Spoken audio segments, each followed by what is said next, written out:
경제 뉴스가 연예 뉴스처럼 들리는 그날까지 경제 브리핑 불편한 진실.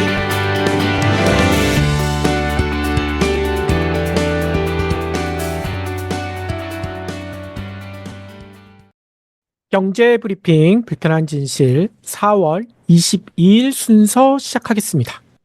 코스피 5천, 정말 꿈의 숫자죠? 그런데 어제 이재명 더불어민주당 대선 경선 후보가 밝힌 포부에 이 5천이 들어있었습니다.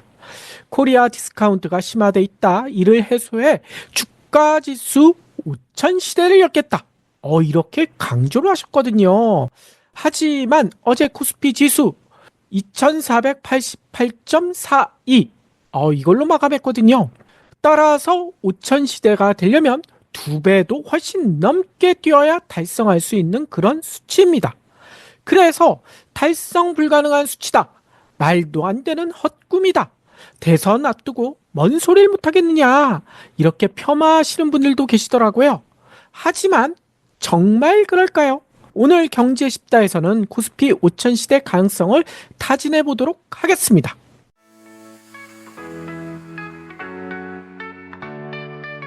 요즘 활력이 넘쳐 보여요. 비결이 있나요? 레몬즙 마셨을 뿐인데요. 나도 홈쇼핑에서 레몬즙 사서 마셨는데 효과 없더라고요. 아무 레몬즙이나 마시니 그렇죠. 기왕이면 세계적인 레몬 산지 스페인에서 생산된 레몬으로 만든 것을 먹어야죠. 그것도 레몬 한 개를 그대로 한 포에 담은 레몬즙을 마셔야 해요. 그런 레몬즙도 있나요? 경불진의 오랜 깐부 브리오 비타민에서 살 수 있는 레몬즙이 있잖아요. 유기농 인증을 받은 데다 레몬 이외에는 아무것도 넣지 않아 안심할 수 있어요.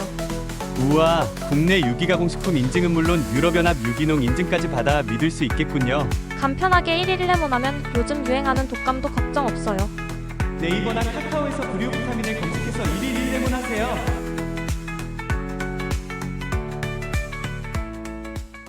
이재명 후보가 6.3 대선을 앞두고 금융투자협회장 및 증권사 리서치 센터장 등을 만난 자리에서 코리아 디스카운트를 해소해 주가지수 5천 시대를 열겠다. 이렇게 밝혔거든요.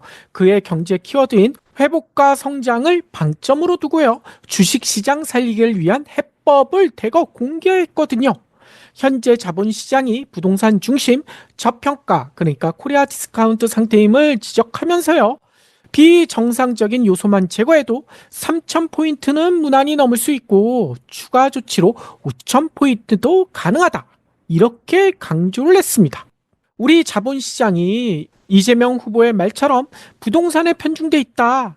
그리고 오너 중심의 지배구조가 코리아 디스카운트의 원인이다.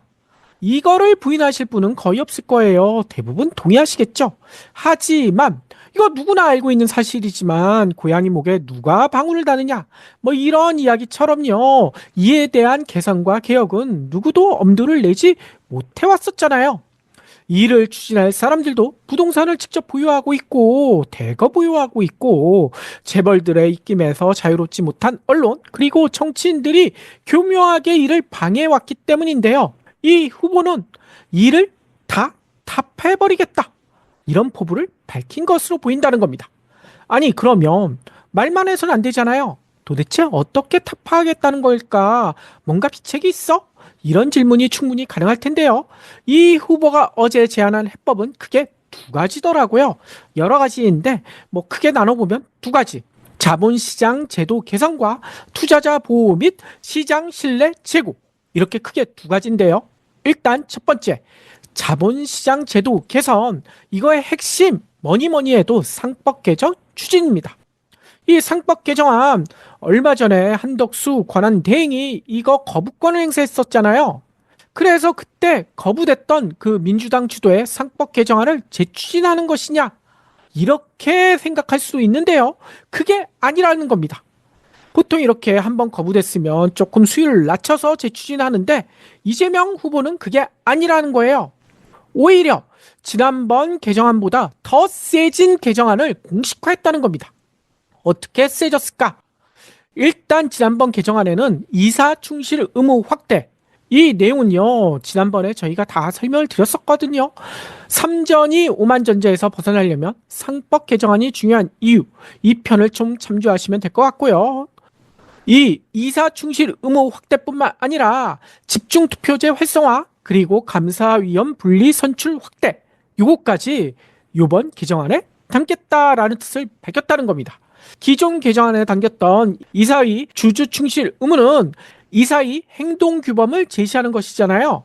그런데 집중투표제나 감사위원 분리 선출의 확대는 이사회와 감사위원회의 구성 자체에 직접 영향을 끼칠 수 있다. 이런 지적이 나오고 있다는 거예요. 왜 그럴까? 다들 아시다시피 집중투표제 주주총회에서 이사를 선출할 때 주주가 후보마다 1주당 1표씩 의결권을 행사하는 그런 기존 방식과는 달리 선출하는 이사의 수만큼 의결권을 받아 한 사람에게 표를 몰아줄 수 있는, 그러니까 집중이란 말이 들어갔겠죠. 몰아줄 수 있는 그런 제도를 뜻한다고 합니다. 이렇게 되면 어떻게 될까? 투표에서 최다수를 얻은 사람부터 순차적으로 이사를 선임하게 되잖아요. 따라서 소수주주, 소액주주, 우리 같은 개미들이 추천한 이사도 뽑힐 가능성이 넓어진다는 거예요. 이게 바로 장점이라는 겁니다. 실제로 기존에도 3% 이상 지분을 가진 주주가 이런 투표 방식을 요구할 수 있긴 했었습니다. 하지만 이 제도는 현재 유명무실한 수준이라는 거예요. 현행 상법이 정관에서 집중투표제 적용을 배제할 수 있도록 이런 예외 조항을 넣어놨기 때문이라는 거예요. 그러니 웬만한 기업에서 집중투표제 이거 할 리가 있겠습니까? 그런데 이재명 후보는 이런 집중투표제를 활성화하겠다. 그래서 상법 개정에 의무화 조항을 넣을 수 있다라는 의미로 읽히고 있다는 거예요. 이에 대해 개미들 뜨거운 반응을 나타내고 있다는 거죠. 의결권 자문사인 서팀베스트는요, 올해 정기주주총회 시즌 리뷰 보고서 이걸 발표했었는데요. 여기에서 이렇게 평가를 했어요. 집중투표제 도입을 요구하는 주주 제한이 증가하고 있다. 대부분 소액주주, 개미들이 그런 제안을 했었겠죠. 그리고 집중투표제 운영 방식에 관한 정관 변경안이 여럿 상정된 것이 주목할 만하다. 이게 바로 요즘 우리나라 주주총회의 트렌드다.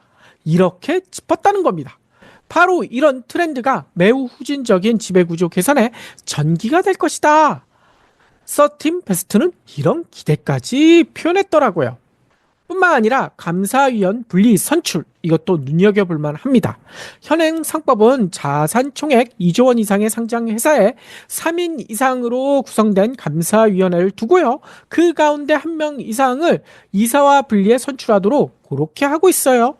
또 감사위원 선임 때는 최대 주주와 특수관계인의 의결권을 3%로 제한하는 3% 룰도 적용하고 있습니다. 지배주주의 영향을 제한하기 위한 최소한의 제도 기반은 마련되어 있는 셈이다. 이렇게 평가하는 분들도 있는데요. 하지만 이런데도 대주주의 전횡 끊이질 않고 있잖아요. 교묘하게 이걸 빠져나가는 그런 기업들이 많다는 거예요. 따라서 이재명 후보는 감사위원 분리선출 확대를 해서요. 분리선출위원을 1명 이상에서 2명 이상으로, 1명으로 부족해 2명으로 늘겠다라는 의도가 포함한 것으로 보인다는 거예요. 지배주주로부터 감사위원, 감사위원회의 독립성을 강화하겠다. 이런 뜻으로 읽힌다는 거죠. 당연히 재계에서는 이 후보의 제안에 반발하고 있죠. 지배주주의 영향력이 낮아지니까요. 이런 논리도 됩니다.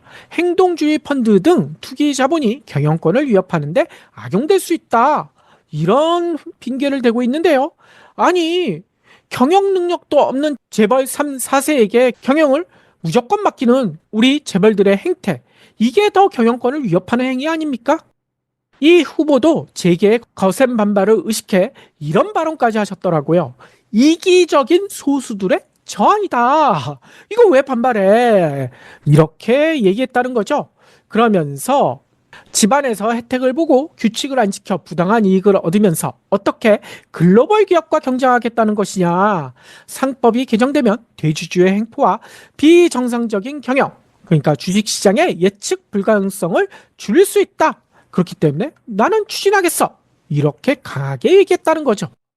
이에 대해 천준범 한국기업 거버넌스 포럼 부회장은 이런 평가를 했어요. 자본시장이 경제 전반에 매우 중요하다는 것을 이재명 후보가 잘 인식하고 있다는 점에서 이날 제안은 매우 긍정적이다. 이렇게 높게 평가하더라고요. 그러면 이재명 후보의 해법 두 번째, 투자자 보호 및 시장 신뢰 제고는 어떻게 하겠다는 것일까요?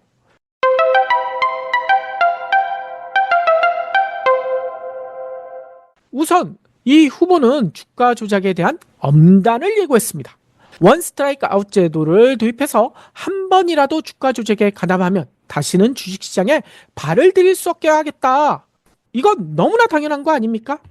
뿐만 아니라 임직원과 대주주의 미공개 정보를 활용한 불공정 행위를 엄단하고요. 단기 차익 실현 환수를 강화하겠다. 이것도 너무나 필요한 조치죠. 왜 이런 얘기까지 나올까? 우리나라는 그동안 유독 주가 조작 처벌이 솜방망이지 않았습니까? 미국 등 해외에서는 주가 조작 행위가 적발되면 부당이익은 당연히 전부 환수되고요. 민사 제재금도 별도로 부과해서 거의 패가망신 수준으로 이렇게 처벌을 하고 있잖아요.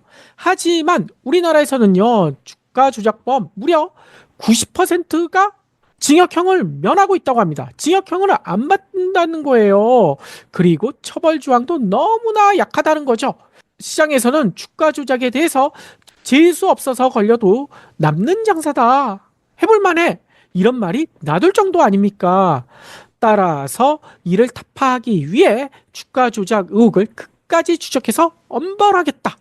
이렇게 이재명 후보가 강조를 하셨는데요. 서초동 아크로비스타에 있는 누구도 지금 이 소리에 떨고 있지 않을까요? 뿐만 아니라 이재명 후보는 주식시장 개편에 대해서도 의견을 꺼냈는데요. 이게 놀랍더라고요. 우리나라 시가총액이 세계 15위 수준인데 경제적 수준, 그러니까 명목 GDP 기준 세계 12위에 비해 너무 떨어져 있는 거 아니냐. 그런데 더 놀란 것은 우리나라 상장 종목 수가 세계 5위다. 우리나라가 5위라는 거 저도 모르고 있었는데요. 이재명 후보가 이렇게 꼭 집었습니다. 시가총액은 15위, GDP 수준은 12위. 근데 종목 수는 5위. 뭔가 언밸런스 하잖아요. 그래서 실제로는 거의 가치 없는 종목이 너무 많은 게 아닌가. 특히 PBR이 0.1에서 2인 회사들도 있는데 이런 회사들 빨리 청산해야 되는 거 아니냐. 이렇게 지적을 하시더라고요. 이런 설명도 하시더라고요. 백화점 같은 경우에도 잘 팔리는 제품은 디스플레이를 하지만 팔리지 않는 제품은 디스플레이에서 내리지 않느냐. 근데 왜 우리 주식 종목은 그렇게 하지 않느냐. 이렇게 얘기하시더라고요. 정말 그렇지 않습니까?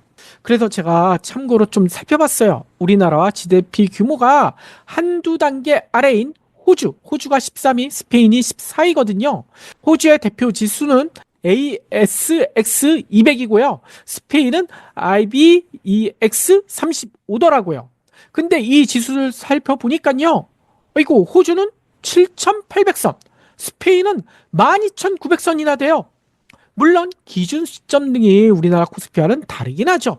하지만 우리나라 코스피가 2,400선을 헤매고 있는 거에 비하면 너무나 차이가 나지 않습니까? 아니 그래서 1년 동안 이 호주와 스페인의 지수 변동을 좀 살펴봤거든요.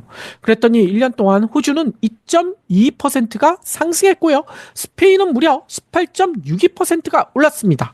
하지만 코스피는 어떻게 됐는지 다들 아시죠? 1년 사이에 5.36%가 하락했어요. 이건 누가 봐도 문제가 있는 거 아닙니까?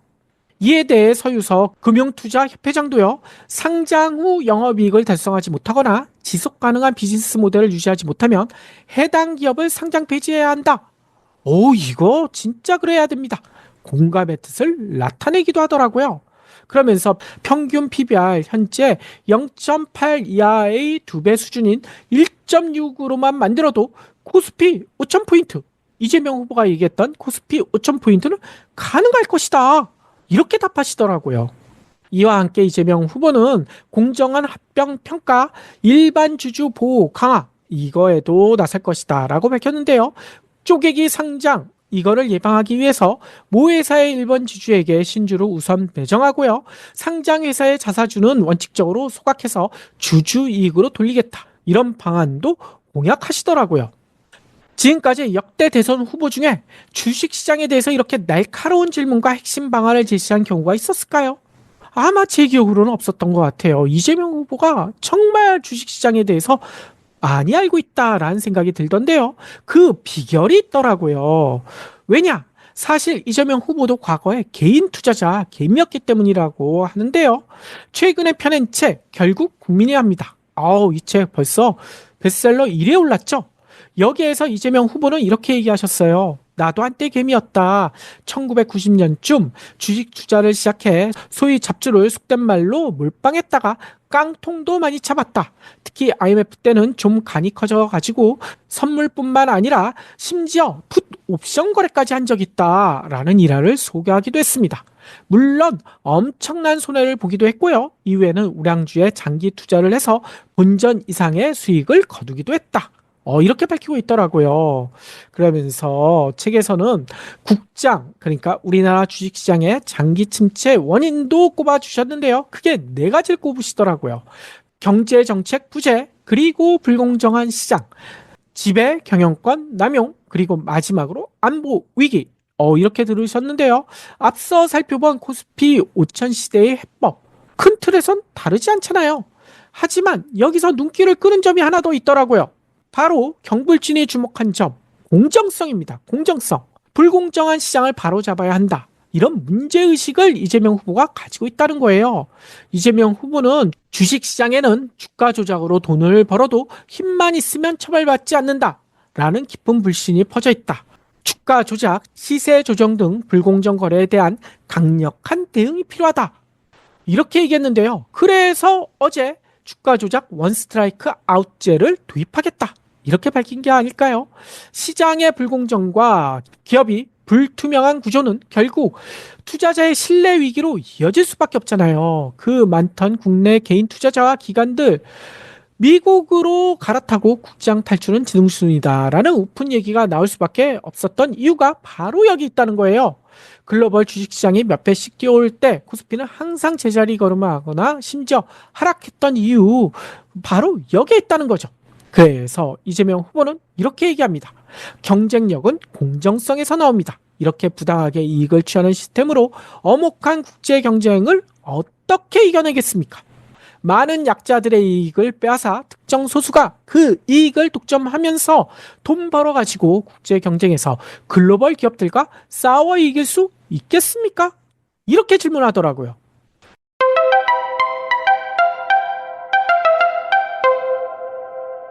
물론 트럼프의 관세 전쟁 등 해외 여건이 쉽지 않다는 거 이거 인정합니다. 따라서 코리아 디스카운트만 없앤다고 이재명 후보가 얘기했던 코스피 5000 시대가 반드시 오지는 않을 수도 있어요. 하지만 상법을 강화하고요. 주가 조작을 엄벌하겠다는 이재명 후보의 다짐을 듣고 속 시원했던 개미들, 저 경불지 같은 개미들이 많았을 것이다 라고 생각합니다. 정말 이번에는 제대로 하지 않겠어? 이런 기대도 높아질 테고요. 주식 투자는 해당 기업과 동지가 되는 거 경불진에서 늘 강조해왔던 철학이잖아요. 이 철학처럼 코리아 디스카운트가 사라지고 지배구조 전횡이 줄어든 국내 기업과 동지가 한번 돼볼까? 라고 생각하는 개미들도 늘어나지 않을까요? 그러면 코스피 5000 시대 꿈이 아닐 수도 있습니다. 우리보다 GDP가 낮은 호주, 스페인 지수 훨씬 높지 않습니까? 우리도 해낼 수 있지 않을까요?